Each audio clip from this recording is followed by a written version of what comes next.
So yeah, so it was definitely an interesting week. Um, so we have the S&P 500, the ticker is SPY, SPY, or the SPX, either of those tickers. Yeah. Um, that's what we have on the left side.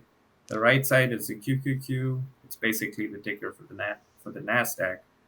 Um, and we had a very interesting week, like you said. The Apple earnings pulled up the whole market the week Yeah. before that, and we did see a small drop after that.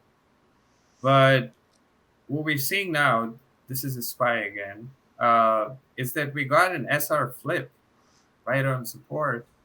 Yeah. Uh, You can Here, let see. me draw this out.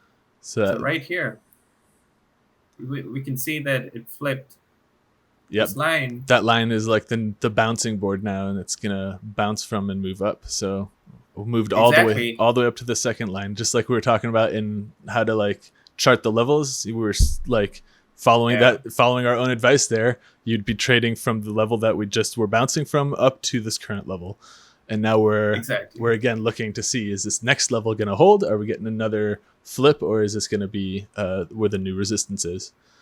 But Right. And also, uh, what we're seeing, we have a bull print finally yeah. after. So we with our indicator, it's our custom indicator again. It's called the Maxi Trading Buddy. People who are interested, in check in using this, it works in stocks, crypto, forex, anything. Anything you're charting on And TradingView, pretty much, it's yeah, pretty yeah, useful. exactly. And it, you can see how it called the start of the bear market on Jan 2022. This is the weekly chart again. Yeah. And now we finally got a bull print with the green band. See, we did sort of get a few fake outs here, but we didn't get a bull print. But finally we have a bull print Oh and a yeah. green band to match it.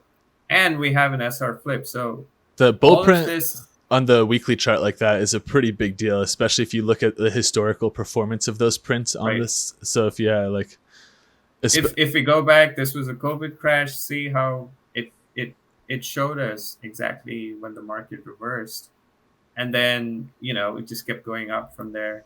This was the 2019, sort of the recession we had, and yeah, and you minor can see pullbacks. like this was the 2007, the big crash that we had, and you can see how we got a bull print, and then that marked the bottom.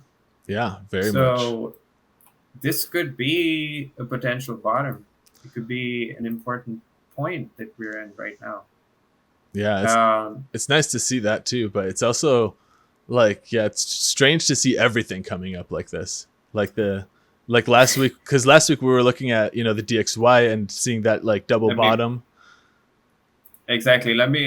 Let's pull that up. Yeah. So we did share this last week how um, it it we could potentially see a double bottom with the DXY.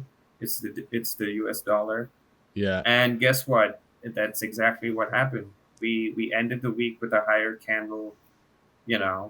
and Above the resistance so there. exactly, And and and the prediction and last week when we looked at this though was that we were expecting the climbing DXY to help push down some of the equity prices, kind of like the opposite of that was what played out, which that's the kind of strange part this week. I would say the big weirdness to the market is like, ooh, yeah, DX, yeah, it's weird because we seeing the dollar run, we're seeing stocks run, and also bonds. So this is a 10-year bond, and you can see the bonds also did sort of found a yeah, bottom at support, and we closed bullish. So yeah, it's kind of strange bonds climbing that while like the equity index is climbing is not super characteristic of the way these charts correlate. So it's a kind right, of deviating away from the usual correlation we're expecting. Like when bonds markets pump and DXY pumps, I usually expect to see the SPY and the QQQ sell off a bit or kind of take a backseat. So this week, yeah, seeing everything pump, a little strange. it's a little strange, and we also have we had a bull print with the QQQ Yeah. a while ago. Actually, we had it back in March, and it's been up like, I don't know, five. Five. Let's Yeah. see. Let's measure. Yeah, five, maybe around close to 8%. Like it's so the the signal from my indicator, it turned out to be pretty accurate. And Yeah. so the also tech stocks have had really good earnings, which has helped pull up the QQQ. Yeah. Um, but yeah, so we have bull print on both. So I think what's gonna happen next week is, I think this could potentially be a bottom Yeah. with equities, and I think so for the SPY to continue running higher. I think what it should do is, ideally it should do like an SR flip. So maybe like pull back here, go on support, and then continue higher. Let's see. Yeah. Flipping that Like, 418, 419 range, kind of. yeah. So like this would then like be the resistance to flip, and then it should like go higher, or it could even come down to like the 412 kind of price range before it like flips that. So I Yeah. think that's what we're gonna see the coming week.